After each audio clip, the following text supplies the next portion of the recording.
Pag-uusapan natin na naman itong bagyong Tino at siyempre parating na ang uwan. Mas malakas na naman. Ang problema, gaano ba ka-prepared ang ating bansa? Pero bago yan, ito tignan natin. With regard to our topic kahapon, syempre may ilang manonood natin na nagkomento na itong si Gov Bari 4 ay Duterte pa rin. Ako, I would want to believe na sana nga na ganun pa rin siya. Kasi just to make some clarifications why ako ay medyo a little bit of advance, no? Na iniisip ko na parang merong patutunguhan ito. Kasi nga, sabi ko nga, bakit 2019 ang kanyang binanggit na po pwede naman niyang banggitin na ito po ay 22 to 25. And that, no? Pinakita ko na sa inyo ang balita. Ito po ay 2 months ago itong balita na ito. Diskaya flood control sa Liluan. And this actually yung binanggit ni Gov ay 26.6. Pero record shows na maabot talaga ito ng 30 billion between 22 to 25. In fact, even Edu Manzano, no, na talagang nakita natin na pinupunan niya itong nangyayaring corruption is even acknowledging na for 3 years, that means 22 to 25. So for GovPam telling na 2019, since 2019, a little bit sketchy para sa akin, no? May mga nagsasabi na hindi, ang pinatutungkulan doon naman ay si Gwen Garcia. While it may be true na si Gwen Garcia, kasi siya pa naman ang gobernador noong 2019 hanggang nang matalo noong 2025, bakit ba banggitin niya kasi na 2019? Kung itong 26.6 billion na ito ay earmarked ito ng 22 to 25. And nakita natin yung the way they are picturing this out, na parang sinasabi nila na iimbestigahan nila yung flooding sa Cebu in the past administration. And then, nag-submit daw itong si GovPam sa ICI ng mga reports, investigation, with regard to the past administration na itong sanhi ng baha ay because of the past administration, mentioning 2019. Kaya doon ako napapaisip na I still want to believe, no, na hindi siya antay na, no. But looking at this, ayan, nakikita nyo ngayon, naka-flash sa ating screen. Looking at this document, try natin na medyo lakihan natin ng konti. Looking at this document, dated, ayan, oops, ayan. Okay, sige. Lakihan natin ng konti. Looking at this, dated October 27 received. Ito po ay sulat ni Lucas Bersamin addressed to Balisacan.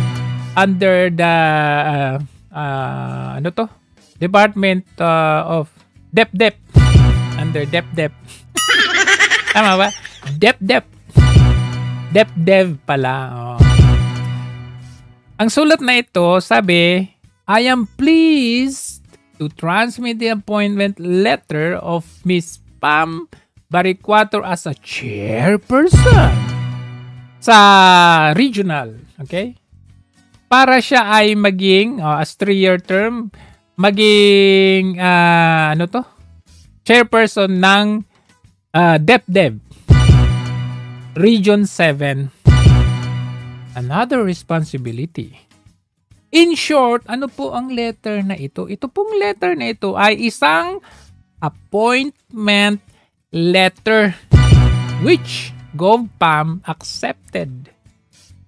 So, in as much as I would believe na siya pa rin ay Duterte, sige sabihin na nating Duterte pa rin naman siya. Kaya lamang ho, kapag ikaw ay appointed ng administrasyong ito, you have no other choice but to go with the flow of this administration. Anything they say, hindi mo pwedeng kontrahin. Or else, baka ikaw ay ano yung tawag doon? Parang red tag ba? Attorney Vic. Ma-Vic tag. Magaya ka kay Attorney Vic or yung mga sinaunang gabinete ni Marcos Jr. na pinagtatanggal kasi ayaw nila sa kabalbalan ng administrasyon. So, yun ang mga possibilities ng pag-kontra. Hindi ka pwedeng kumontra sa nakikita natin. So, kung ano man sabihin nila pag sinabing, oy, banggitin mo ang 2019 kami na ang bahala.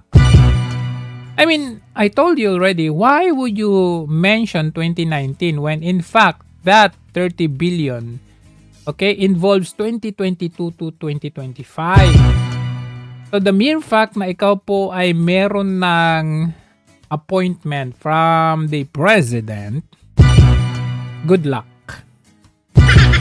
So yun lang, hanggang dito lang ang masabi ko with regard to GovPam, not being too advanced but looking at this anong tawag nito signs, mga senyales baga ng mga posibilidad na ito po ay may posibilidad na mangyari.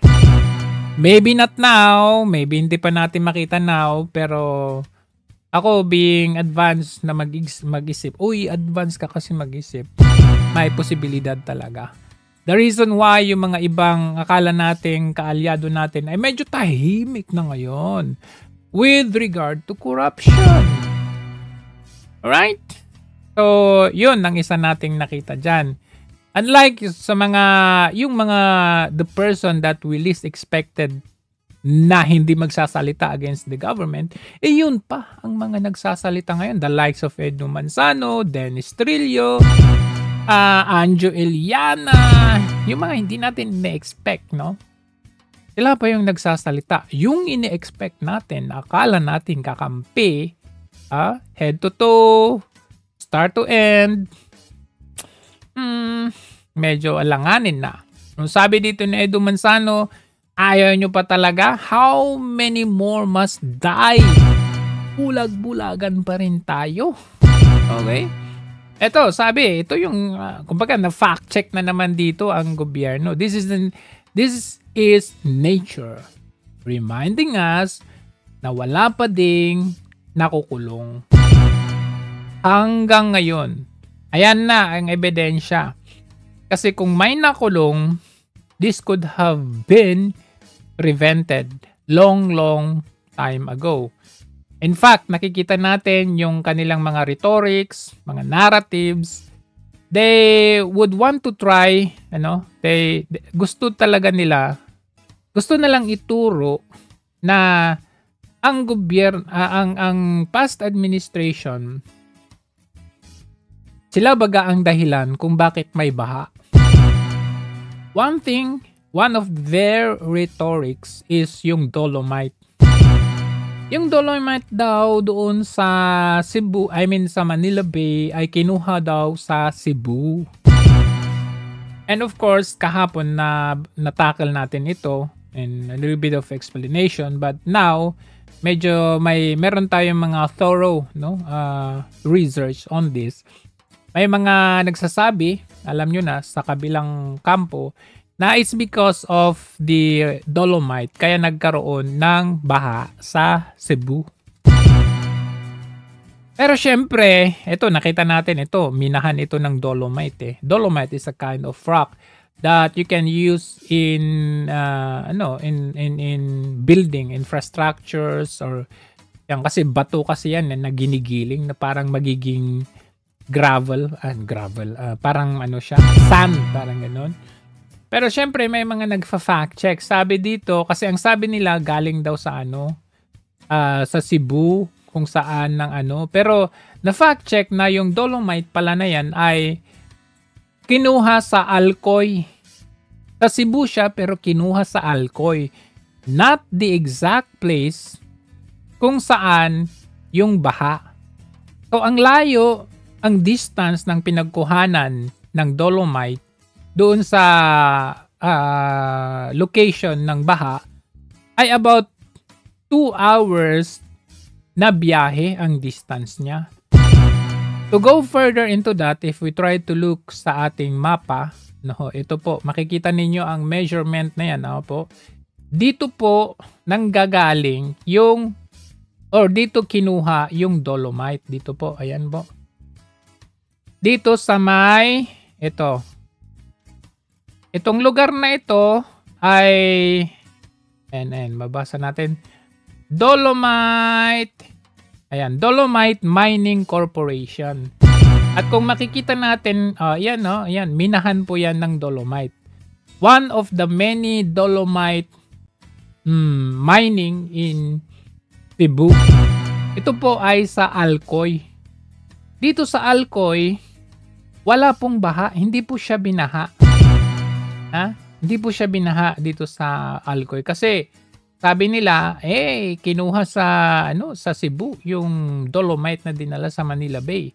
O sige, kinuha sa Cebu. Pero kinuha pala dito sa Alcoy, which walang baha dito sa Alcoy. Ang baha, kung titignan natin, ang layo niya is about 95 kilometers away doon sa binaha, which is dito sa Kotkot.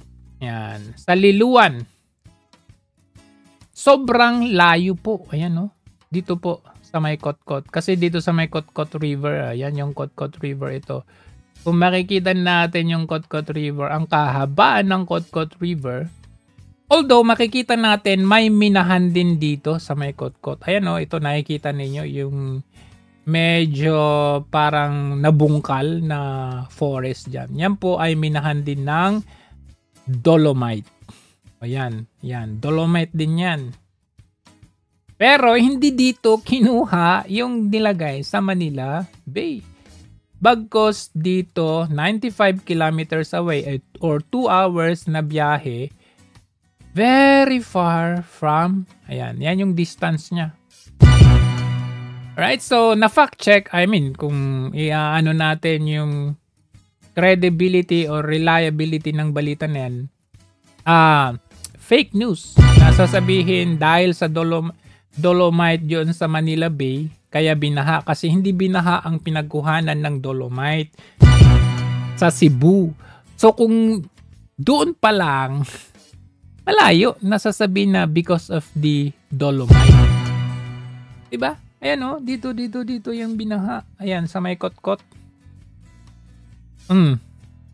Ngayon, kung titignan natin, ito po ay simulation na pinost ni Gov Bari 4. I-play natin. Ayan po. Ganyan po yung nangyari. Ayan, nag-start yan sa may taas.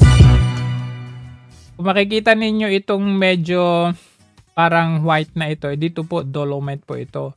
Nag-umpisa yung surge ng tubig from the mountains. Ayan, dito siya. Ayan, umikot-ikot-ikot sa may Kotkot. Yan, Kotkot hanggang sa boom! Ayan. Ayan, nakita nyo yung blue na yan. Yan na yung baha. Yan na yung baha. It's a simulation of baha sa may Liluan, particular sa may Kotkot. Kaya tinawag yan na Kotkot River. Ayan So, kung titignan natin, pagbabasehan natin, hindi natin pwedeng sabihin na dahilan doon sa dolomite. Bakit? Una, malayo ang pinagkuhanan ng dolomite dito sa binaha. Pangalawa, balikan natin ang history ng Dolomite Beach. Yung Dolomite Beach ay ginawa yan sa panahon ni PRRD. Started 2019. Okay? Ngayon, yung Dolomite Beach, Dolomite Rocks na yan, minina yan sa may Alcoy, Cebu. Pinakita ko na sa inyo yung layo, no? 2020, dinala yung Dolomite sand na yan sa Manila Bay. Doon na nilagay. And in fact, meron silang mga parang na-open siya ng bahagya. Andun na yung Dolomite. In-open siya ng bahagya. Pero hindi siya yung talagang open to the public talaga.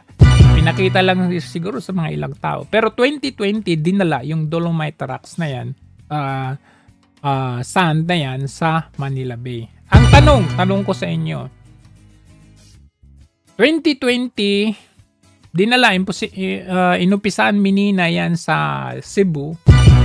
During that 2020, 2021, 2022, meron bang naging baha kagaya nung baha sa Cebu ngayon? Pakisagot. Sagutin nyo.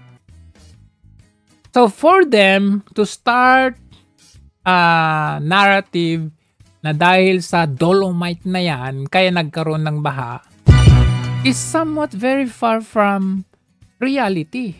It maybe for some effect, to some effect, pwede siguro. Pero kung sabi ko nga, kung ginawa yan noong 2020, nandun na yung, minina yan noong 2020, isa na nagkaroon na tayo ng malawakang baha sa may Cebu, dyan sa may Cebu, o maybe sa Alcoy, wala namang baha ngayon sa Alcoy, wala namang ganong magnitude ng baha sa Cebu.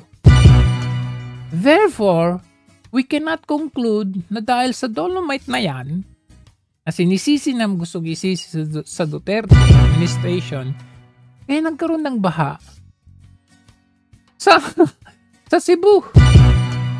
Alright? So,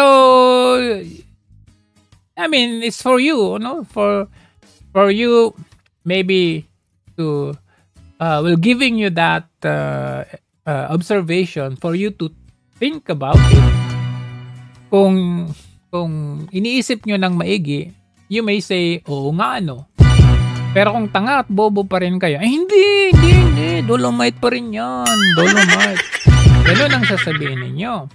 That's the difference. Ngayon, there's a post of GovPam, no? Sabi niya, furious about the recent flash flood that claimed lives, destroyed properties. Yan. So, maganda rin yung kanyang mga nilatag dito.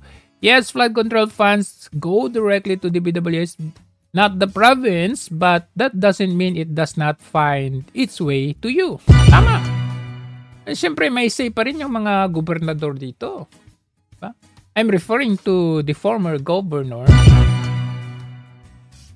which yun yung pinopoint dito ni GovPam. Bago siya umupo, may problema na. Kaya hindi niya ito problema. So for her to tell na it's the former administration, I would agree na hindi siya.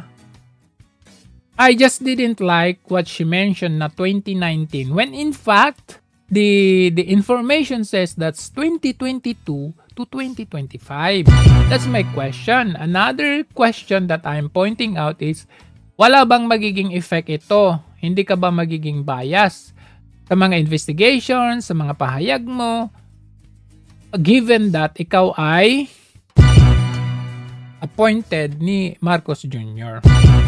Number one, you're asking clearly and publicly why were crucial Central Cebu Protected Watershed, which is true. Mga watershed dyan. Okay? Sabi niya dito, previous administration. And dito, at least dito, specify na provincial. That means si Gwen Garcia. Okay? If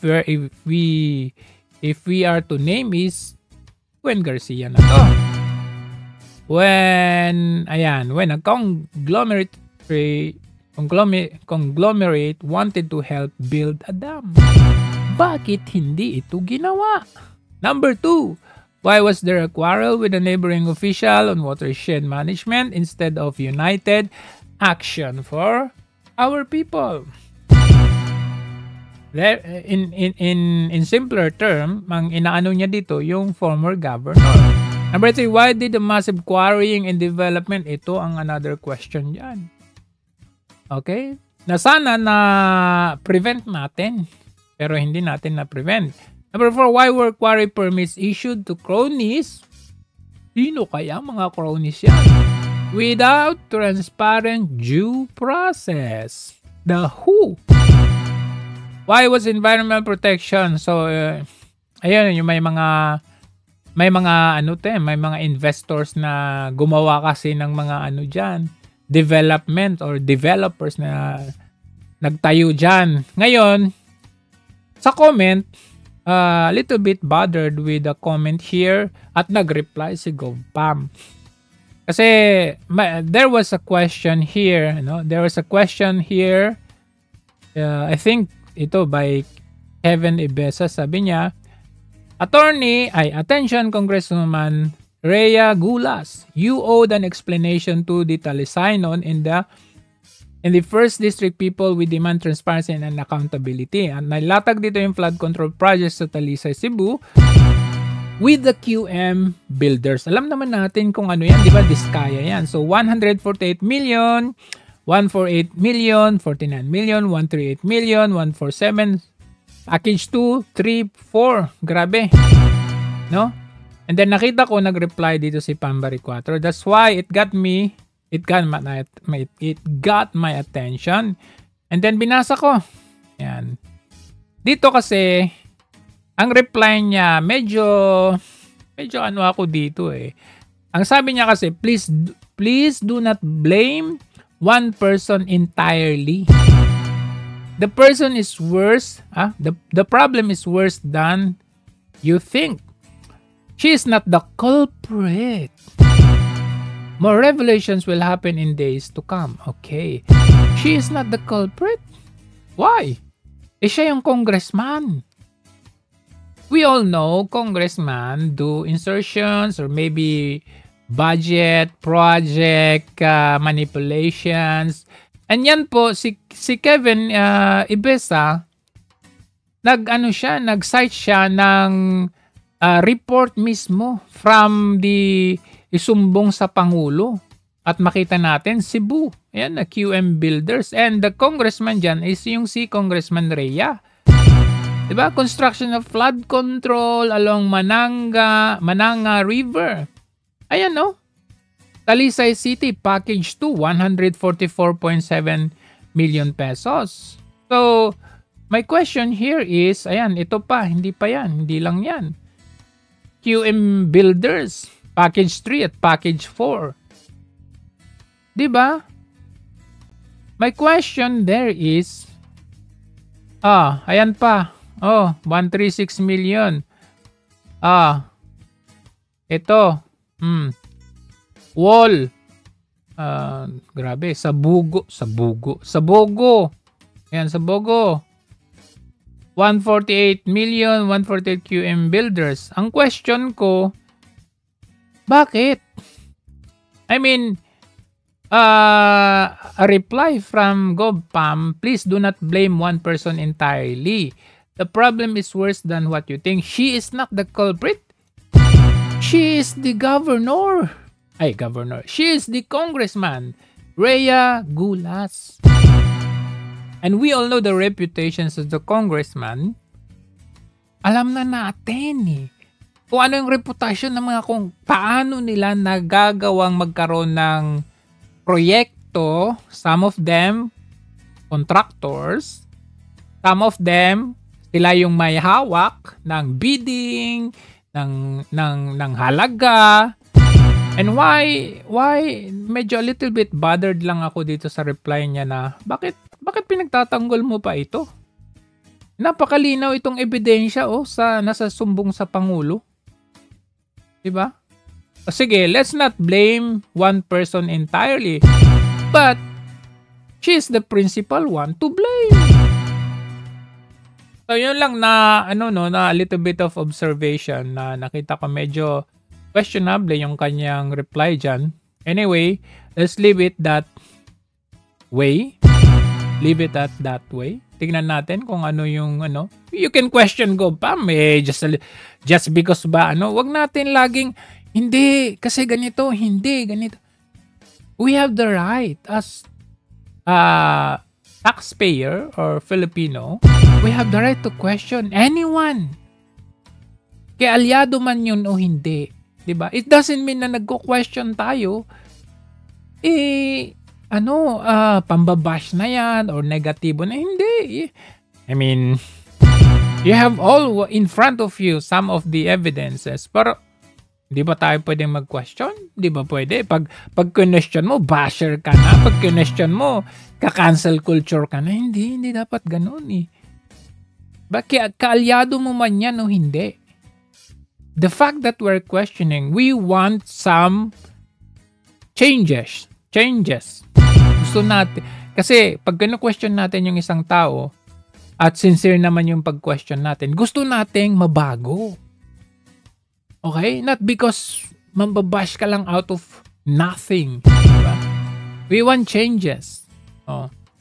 The likes of itong si Congressman Elisan Fernando.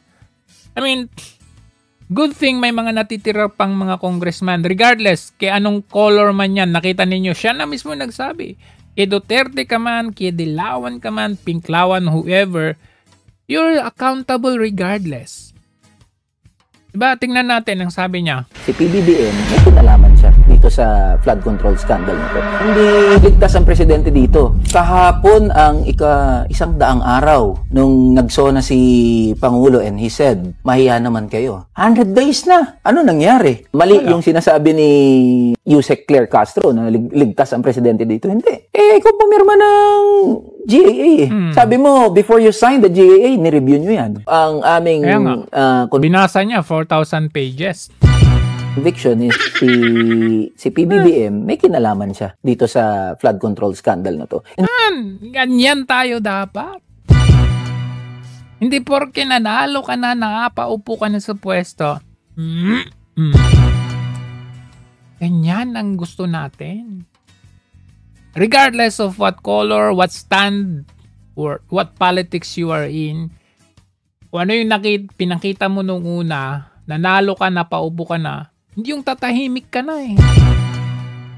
Alam mo yun? May mga ganyan eh. Hindi po pwedeng sabihin na ligtas siya mula sa usapin. Kasi yun ang narrative eh, na kinikreate. Siya nga nagbulgar eh. Di ba yung sinasabi? Siya nagbulgar. Paanong magiging sangkot ang isang tao na nagbulgar ng issue ng korupsyon? Di naman... It doesn't follow. Totoo yan. It doesn't follow. Diba? Tingin...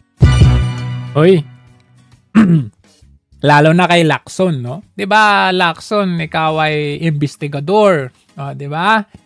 Sa mga investigador, alam niyo 'yan na hindi lahat ng pupunta sa police station at nagsusumbong na meron siyang nakitang krimen na naganap doon sa may liblib na Talahiban.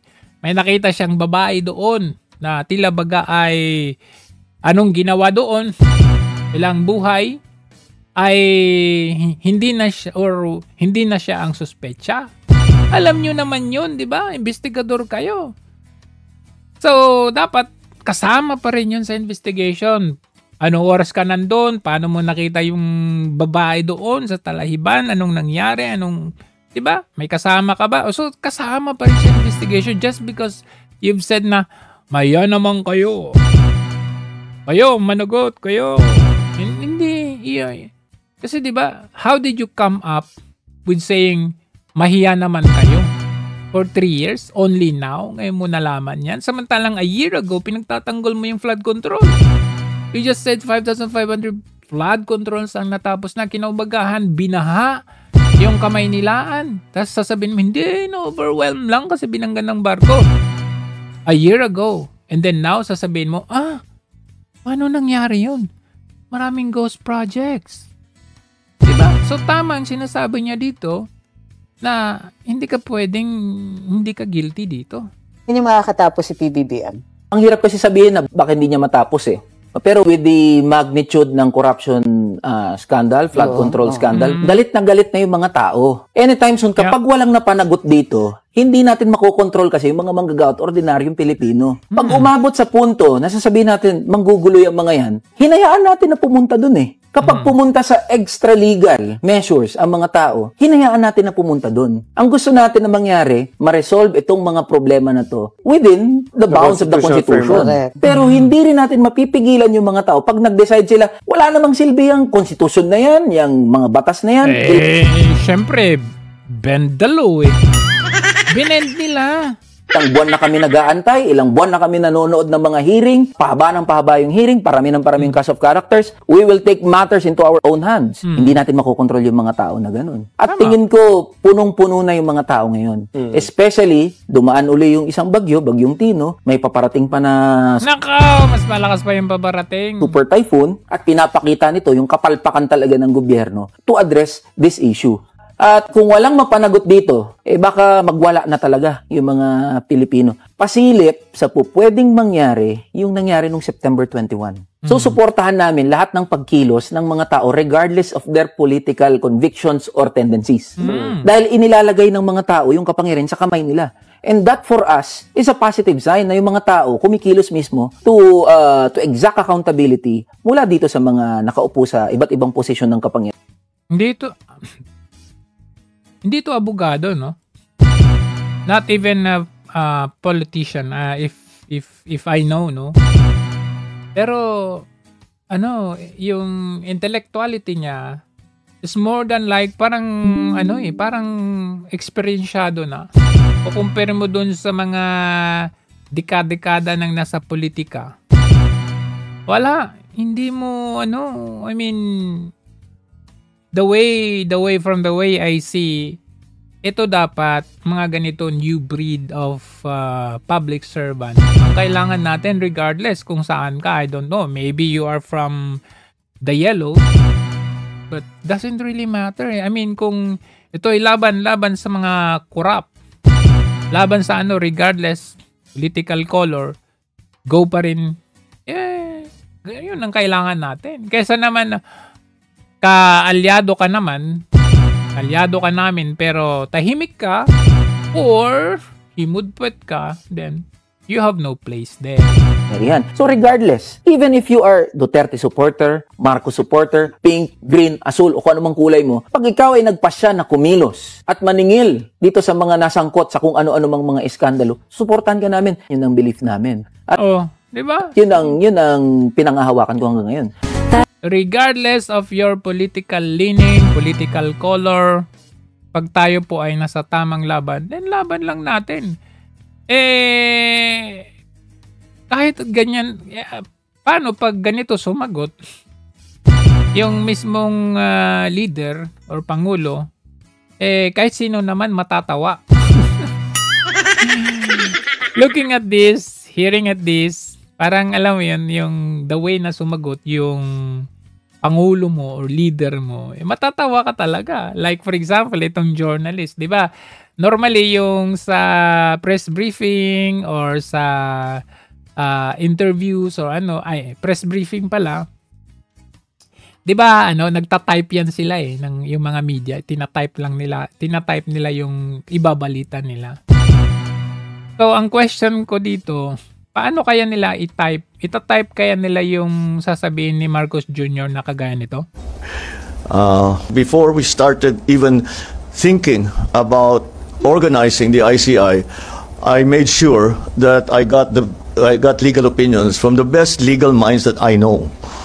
Basta yung kilala ko talagang napakagaling ang legal mind. Bakit siya natawa? Kasi itatype ba niya yung ang. Ang ka talaga. ang. Ay, itatype niya ang, space ang, space ang. Ay, ambog. Ayun, ang sabi niya dito.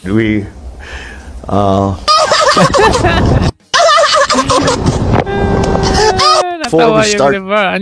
Ito, ito kasi, ang kinestyon dito, yung about sa ICI. Ang sabi niya, pinag-aralan, tinanong daw yung mga the best na mga tao bago nila itinayo itong ICI.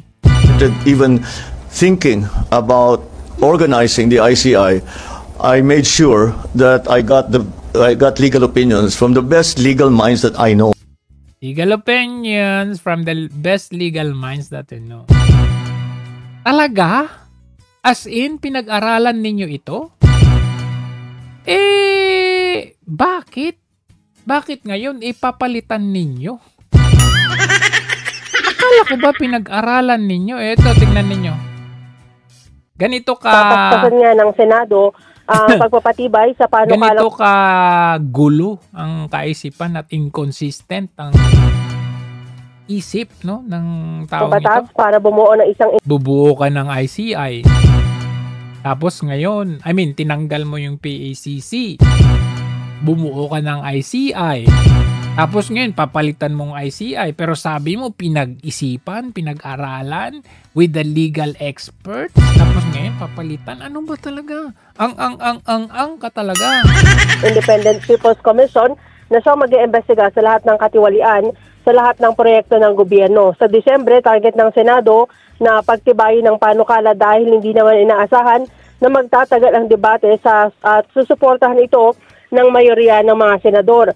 Sa pagbabalik ng sesyon sa Lunes, sinabi ni Senate President Vicente Soto na agad na isasalang sa plenary debate ang panukalang batas na tatawaging Infrastructure Anomalies Investigation Act o ang Senate Bill number 1215. Si Senator Infrastructure Anomalous Investigation? Infrastructure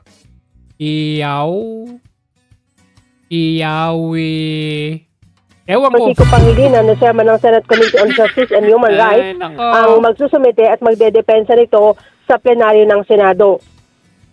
Independent People's Commission. Sa panukala ni Soto, bibigyan ang Independent People's Commission ng subpoena at contempt powers at kapangyarihan na magrekomenda ng whole departure order, mag-freeze ng assets at direktang magsampa ng kaso sa korte.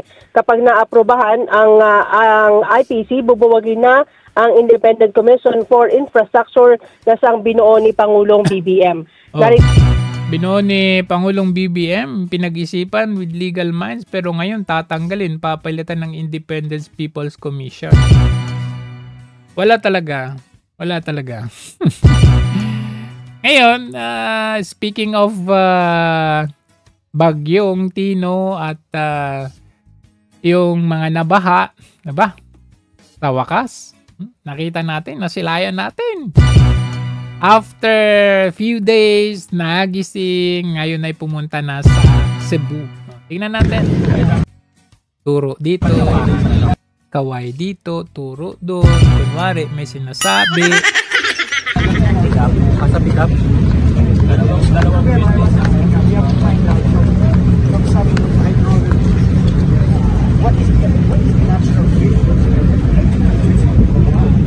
Ano yung pakaway-kaway dyan?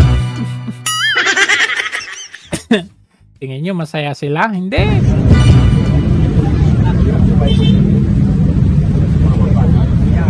Anong kinakawayan nyo dyan? Anong kinakawayan mo dyan? Is that Pambari 4? Ay, oo, siya nga.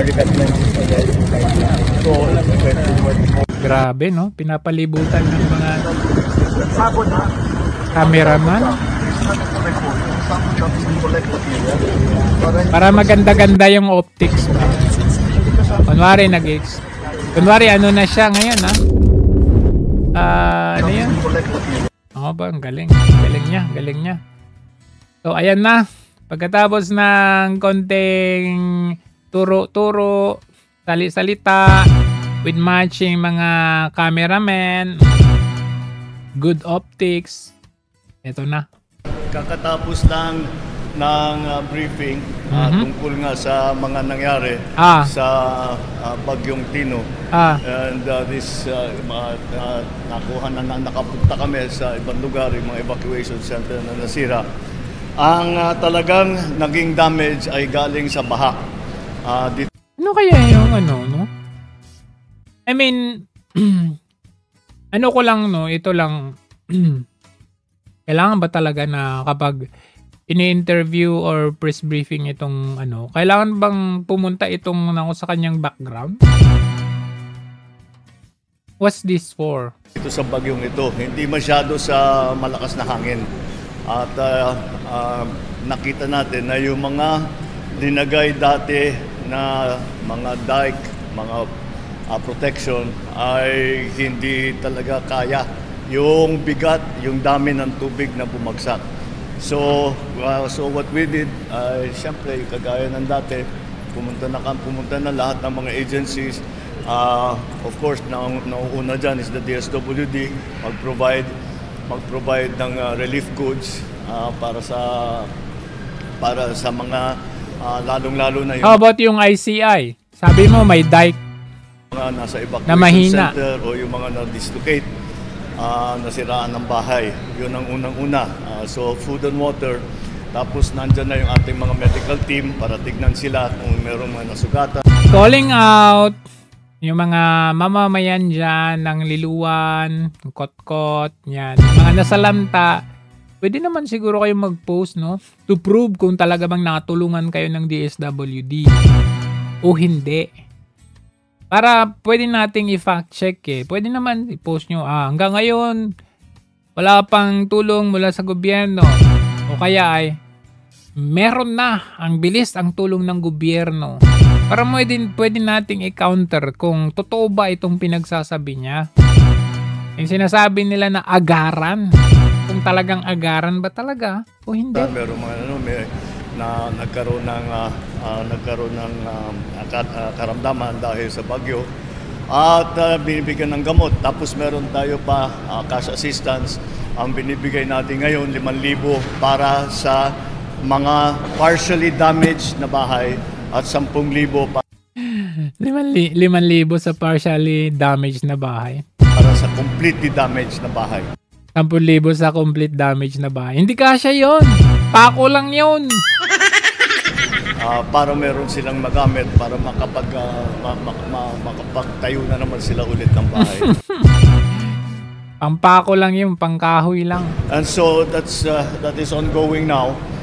Later on, patuloy naman ang tulong kasi meron tayo mga i-relocate kasi marami sa naging biktima ay nasa no-build zone. At nakapagpatayo sila ng bahay dun sa no-build kasalanan pa nila, no? Sisihin pa sila. Zone. Kaya't kailangan silang i-relocate. So, yun din, isa pa yun ginagawa namin.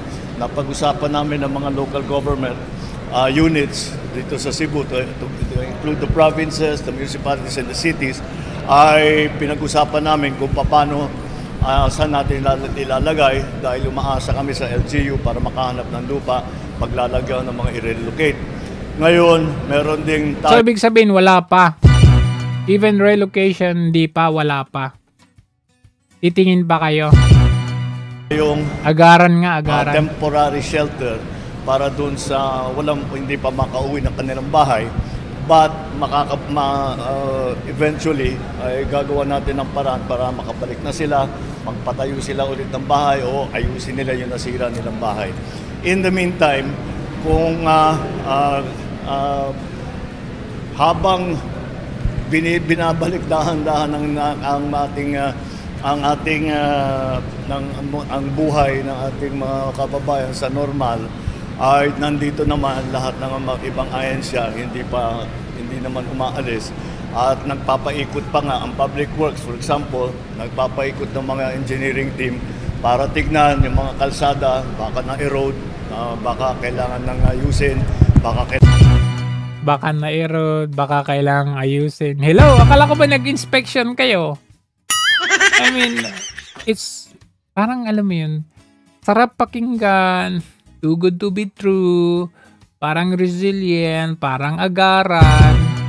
Pero hanggang ngayon, nakikita talaga natin on social media, maraming nag-a-account na hanggang ngayon, kailangan pa rin nila ng tulong. But here you are, you sound like natulungan na. You sound like okay na. Like, there is uncertainty kung natulungan ba talaga o hindi.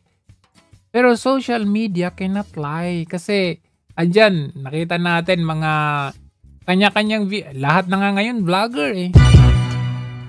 Alam nyo, may mga nagsasabi pa na, uy, instead na mag-cautious kayo dyan, may panahon pa kayong mag-video. Actually, it does help. Yung mga videos na yan, in the middle of something na binibideo ninyo, it does help kasi it gives us awareness, it gives us information kung saan yan, kung kailangan pa ng tulong, yung ganito, ganyan. I mean, ako, okay sa akin yung nagbibideo ka habang may pangyayari kasi at least kahit paano, makikita ng buong bansa, makikita ng mundo, kung ano yun, kailangan nyo ba ng tulong, saan bantayan. Diba? I mean, it's a very good way also para ma-counter natin or ma-fact check natin itong mga pinagsasabi ng gobyerno ito kasi pag wala kasi, in the past kasi, madali lang tayong mabudol, maloko. Kasi ang means of information lang natin is yung mainstream media. It's just now na halos lahat na may cellphone, may kakayahan or capability na mag-video, at least kahit paano, nababalance ba yung truth at saka yung false na information?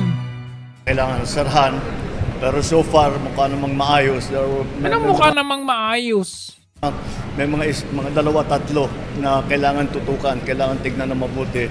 Baka hindi na pwedeng gamitin dahil nasira na dahil sa baha. Baka pinag-iisipan, pinag-aaralan, hindi pa sigurado, pinag-uusapan. Always there is uncertainty dito. So ito yung mga engineer ng namin ng Public Works ay papupuntahin na namin doon para inspeksyonin. Papupuntahin pa na namin? Ibig sabihin wala pa diyan. Na inspeksyonin na nila lahat. Nahuhuli kayo sa sarili niyong bibig. Nagbigay din ako ng warning sa ating mga local executives na may padating pa na bagyo. Ngayon alam na nga kahit sino yung padating na bagyo. Alam na kahit sino. Of course, meron na. Tingin namin hindi naman yata dadaan dito sa Visayas. Hindi naman yata. Pero mag-ingat pa rin lahat at hindi natin alam.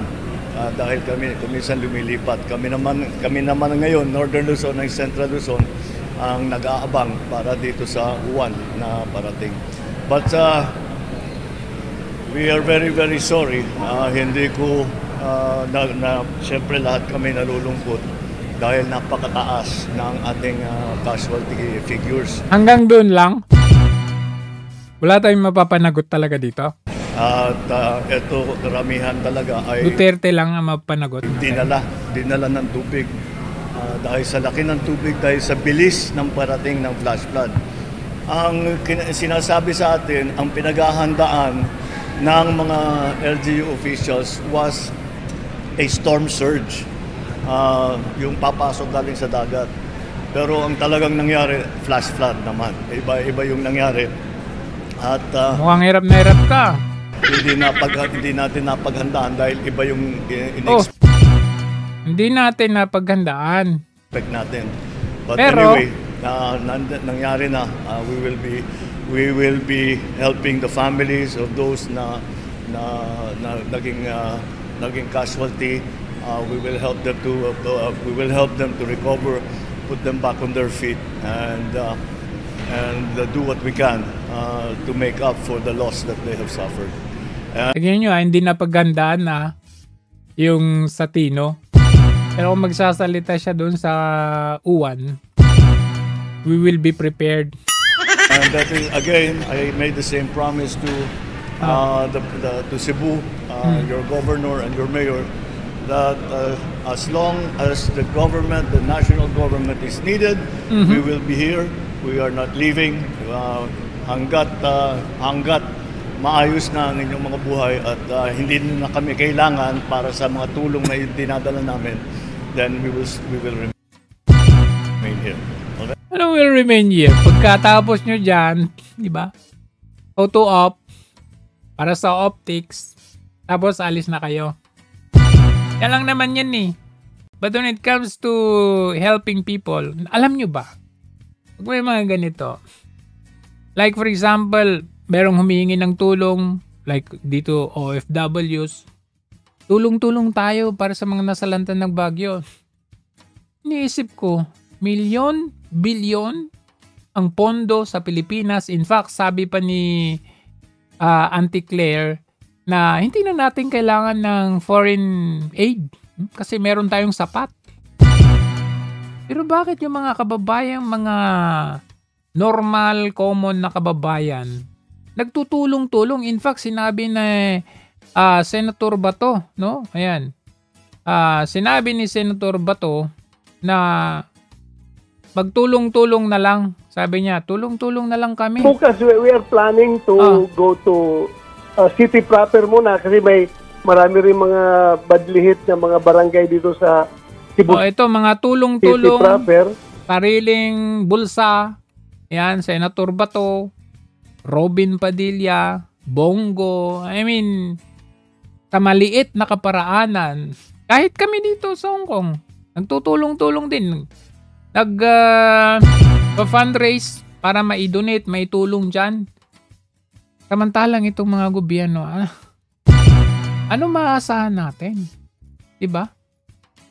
Medyo, medyo sobra na ito na hindi natin pero sa balita, ayan, tingnan ninyo dito sa balita, cash assistance, punong-puno ng mga sa ilalim ng cameraman. Assistance to Individuals in Crisis Situation o AICS ng DSWD ang bawat pamilya sa evacuation center.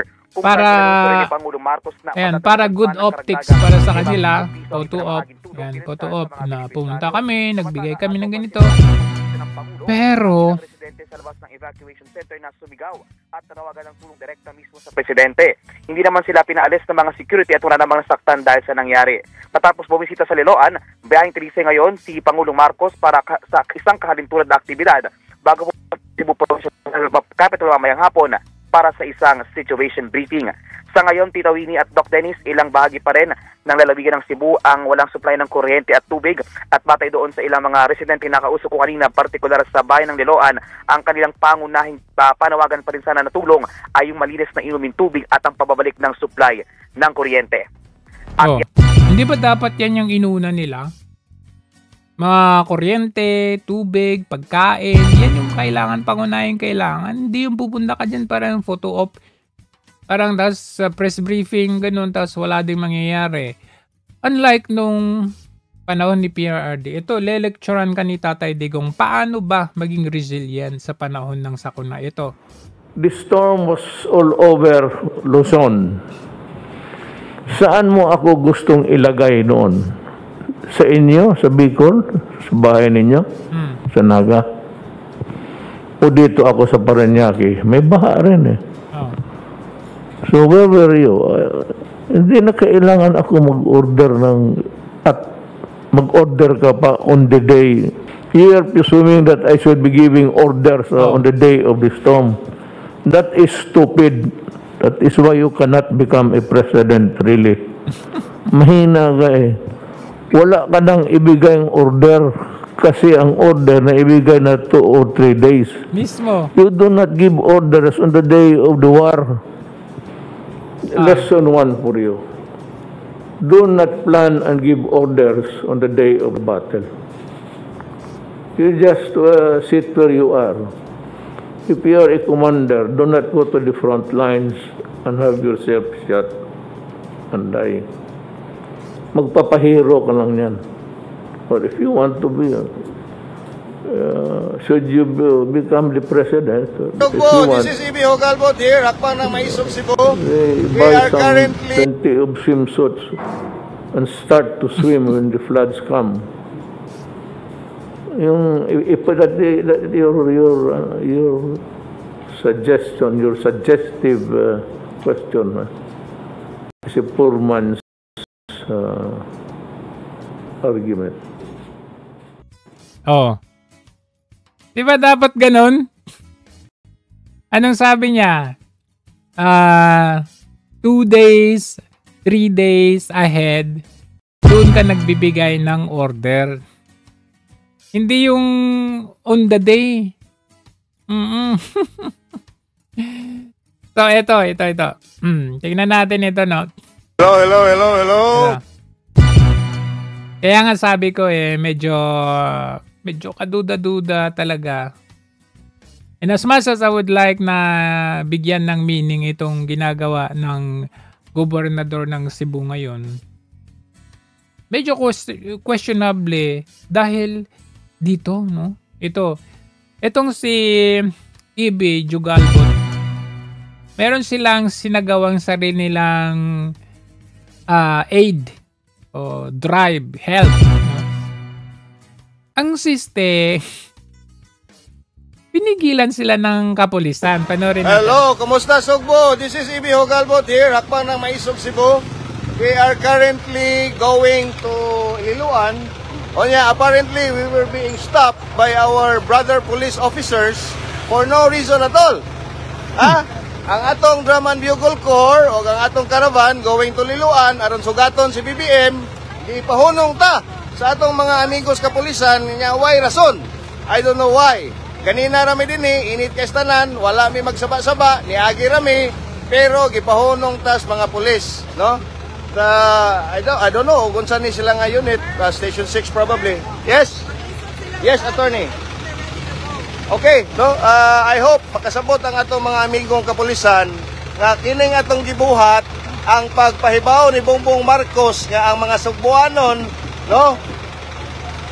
Wala na gusto sa presidente.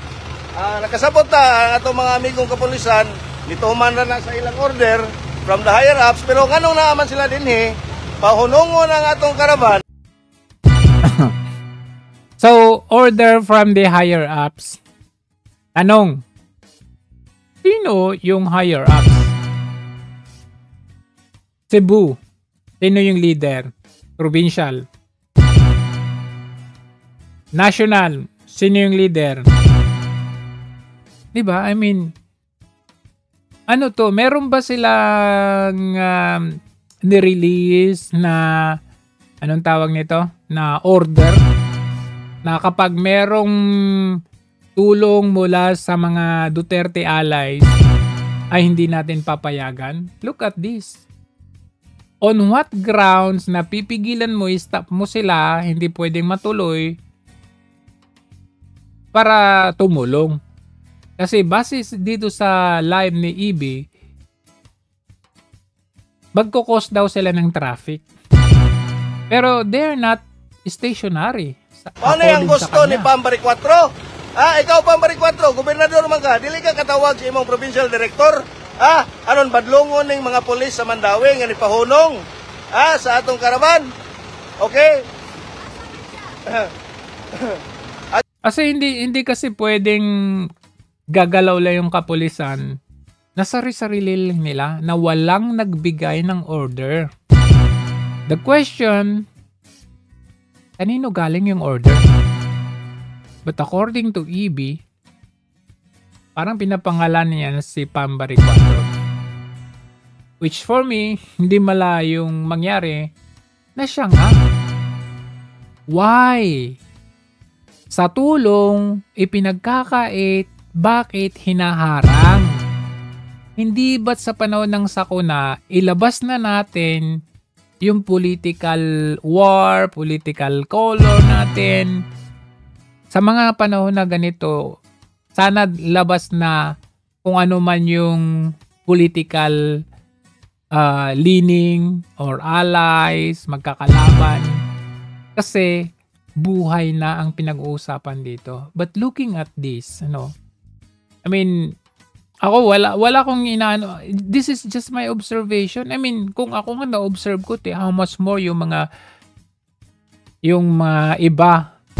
Diba? I mean, tayo na common tao lang na-observe natin ito. Hindi sa meron tayong kinakampiyan, wala akong kinakampiyan. In fact, I don't even know kung merong awayan itong dalawa na to. But base sa aking mga observation, even dun sa pinakita ko kanina at kahapon about Pambari 4, why would you mention 2019 when in fact 2022 to 2025. And why these people with all their hearts, okay, doing an effort to help people of Cebu being stopped. Again, we are here trying to chase kay si Bongbong Marcos. Wala mo dayon sa Talamban. No, na-cancel si Bongbong Marcos sa Talamban. And we know na sila ikuan. This is alright.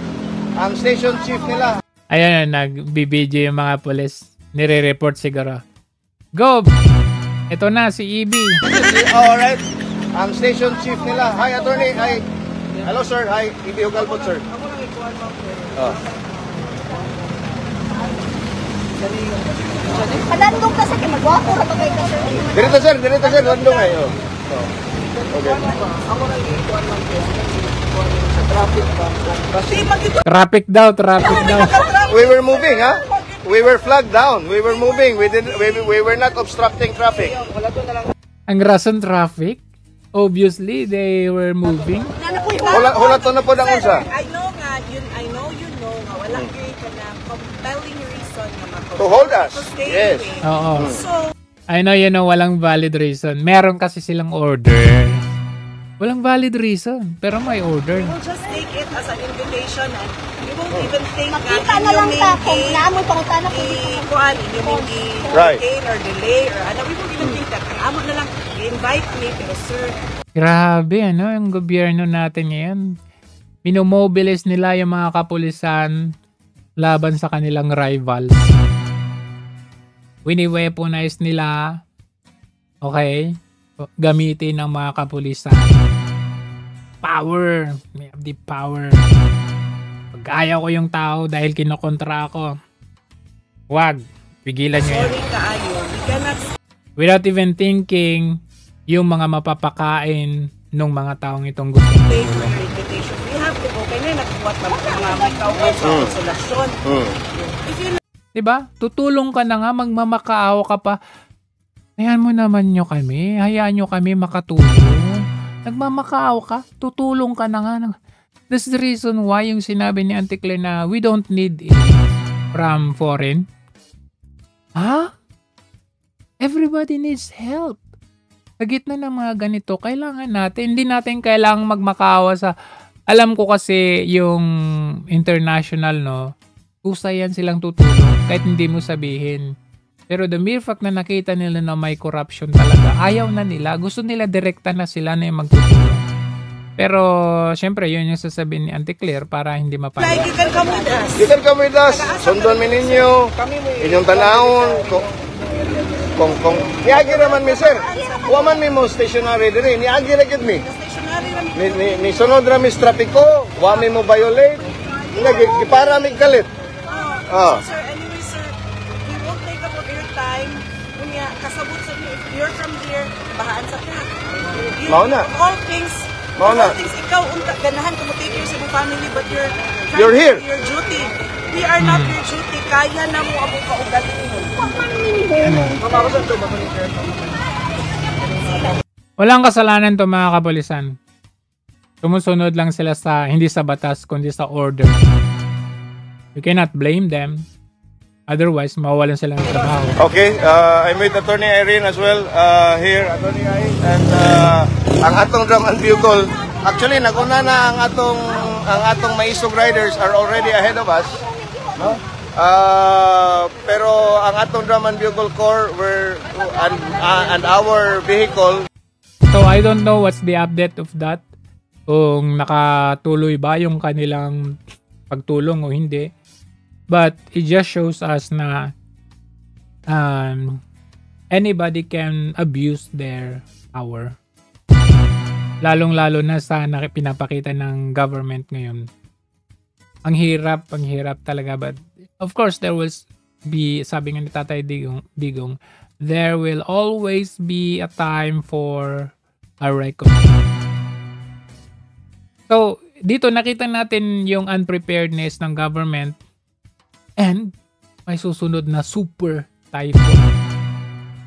pa ang nagbabasyang super typhoon na tatawaging bagyong Uwan. Nakakatakot na ito ngang si Tino 150 km per hour, not that super strong, pero nabaha pa rin na marami ang nasalanta na may mga namatay 100 plus.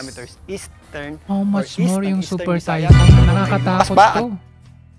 Nasa severe tropical storm category na may taglay na lakas na hangin na nasa 100 kilometers per hour malapit sa kanyang gitna at kuminsan may mga pagbugsong umabot sa 125 kilometers per hour. Ito po ay patuloy na kumikilos pa west-northwest sa bilis na 20 kilometers per hour at posibleng makapasok sa ating Philippine Area of Responsibility mamayang late evening hanggang mamayang madaling araw. Ito pong bagyong si Iwan ay aasahan natin na patuloy pang paglakas habang binabaybay itong East Philippine Sea at posibleng umabot sa hanggang super typhoon category at yan nga po ay kikilos palapit dito sa ating landmass or kalupaan. Possible po yan maglandfall dito po sa mga general area ng Aurora, Isabela or area po ng Cagayan. So yan po sa ngayon yung ating labak ng uncertainty o yung ating possible na puntahan ng center or gitna nitong bagyong si patatawagin nating Uwan. Yes, Ruth? Alvin, binanggit mo na rin na posible yung maging super typhoon. So, ibig sabihin, hanggang anong wind signal ba ang itataas dyan? At yung characteristic niya, more of hangin ba? Maraming dalang ulan o tubig? Sa hanggang 185 kilometers per hour 185? O higit pa. Yung ganyang klaseng lakas ng hangin, kasama na po yung gustiness niyan, o mga pagbugso niya na lumalagpas pa ng 200 kilometers per hour, yan po ay damaging o destructive o mapaminsala na talagang hangin. At possible din pong life-threatening po yung mga ganyang klaseng hangin. So possible na magtaas ng tropical cyclone wind signal hanggang number 5 ang pag-asa sa ilang lugar ng ating bansa, particularly yung dadaanan ng gitna or center nito pong bagyong si Uwan. Yung tatawagin nating bagyong Uwan. At maliban po sa malalakas na hangin, meron din tayong inaasahang hanggang torrential rains o yung ating halos walang tigil at walang humpay na pagulan. Yung mga ganyang klaseng pagulan naman, kung ikakarakterize natin yan, is yan po yung mga pagulan na yung mga areas na hindi naman dating binaba ay possible pong bahain. Yung mga ating ilog, aapaw din po sa ganyang klase. So, yung kasi torrential daw siya, mag-ingat po tayo mga kababayan natin kasi ito, medyo dadaanan nito sa may parting norte. Dito sa may, may Cagayan. So, yung mga iba dyan na nagsasabi na hindi naman binabaha dito sa lugar namin, expect the unexpected. Mag-prepare kayo. Be ready. Yung bubong natin, lagyan na natin ng mga semento or mga pabigat sa taas kasi super typhoon talaga ito. Ay, yung mga hindi binabaha, may posibilidad na bahay talaga. Kasi torrential, sabi. Diba? So, ingat-ingat po tayo mga kababayan at hindi pa natatapos yung epekto ng Tino na ito. Meron na susunod. Super typhoon na. And in the middle of this sakuna, wala nang ibang iniisip itong mga kundi Panay Duterte. Drug war. Tingnan ninyo naman ito. ang sulat ng mga grupo para sa Pangulo. Ela bumuo ng Truth Commission laban sa korupsyon at sa krimen mula sa gera kontra illegal na droga. Ito ang hiling ng ilang grupo at individual sa sulat na ipapadalin nila kay Pangulong Ferdinand Marcos Jr. Truth Commission daw? Nais na mga multi-sectoral group na aminin, pagsisihan at panagutin ang mga sangkot sa mga krimen sa War on Drugs campaign. Paliwanag ni Cardinal Pablo Virgilio Ambo David, ilang taon na nang lumaganap ang krimen sa ilalim ni dating Pangulong Rodrigo Duterte. Ngunit wala pa ring closure o hindi pa rin natutuldukan ang issue. Grabe, no? Wala pa rin daw closure. Di ba nasa daig na? Ay, nako. Nakakaano talaga. But sabi nga, there's always a time for reckoning. Lahat ng ito may pagtatapos.